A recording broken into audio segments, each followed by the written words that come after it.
मोटू और पतलू की कहानी। एक बार की बात है, फुरफुरा गांव में मोटू और पतलू नामक दो बहुत ही अच्छे दोस्त रहते थे। उनके बीच में हमेशा मस्ती और आनंद की बात होती रहती थी।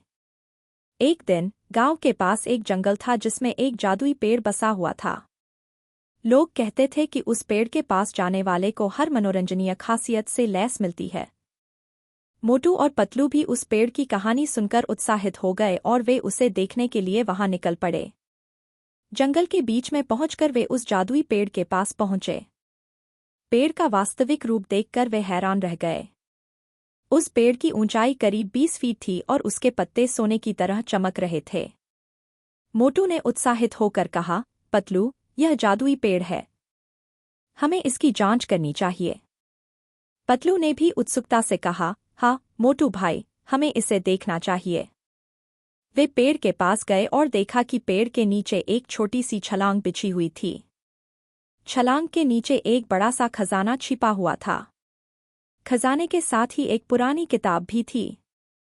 मोटू और पतलू को खजाने का पता चलते ही उनका मन हंसी मजाक में खुशी से उछलने लगा।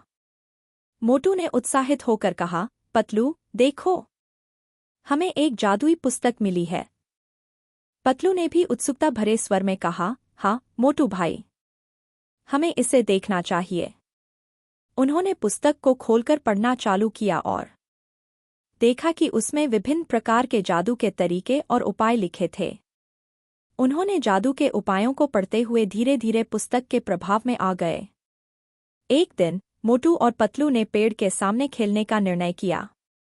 उन्होंने अपनी नई जादू की क्षमताओं को प्रयोग करके वहां अनेक खेल खेले, परंतु उन्हें यह नहीं पता था कि पेड़ का मनोवैज्ञानिक रूप से अरोगंतता अनुभव हो रहा था। जब वे अधिक अज्ञात खेलों में लिप्त हो गए तो पेड़ उनसे क्रोधित हो गया। पेड़ ने अपने शाखाओं को उनकी ओर बढ़ा दिया और उन्हें पकड़ लिया। मोटू और पतलू को गांव वालों ने बचाने के लिए आकर्षित किया, लेकिन पेड़ ने उन्हें छोड़ा नहीं। इस दौरान उन्होंने अपनी जादू की क्षमताओं का उपयोग करने की कोशिश की, लेकिन पेड़ उनकी कोशिशों को पराजित कर दिया। अंत में मोटू और पतलू ने पुस्तक में लिखे जादू के उपायों का सहारा लिया और पेड़ को उनके आगे हार माननी पड़ी। उन्होंने पेड़ को अपनी गलतियों के लिए माफी मांगी और जंगल के अन्य प्राणियों के साथ शांति से रहने का आश्वासन दिया।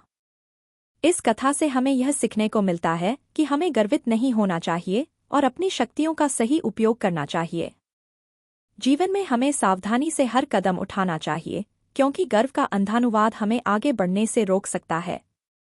Like, comment, share and subscribe my channel for cartoon video.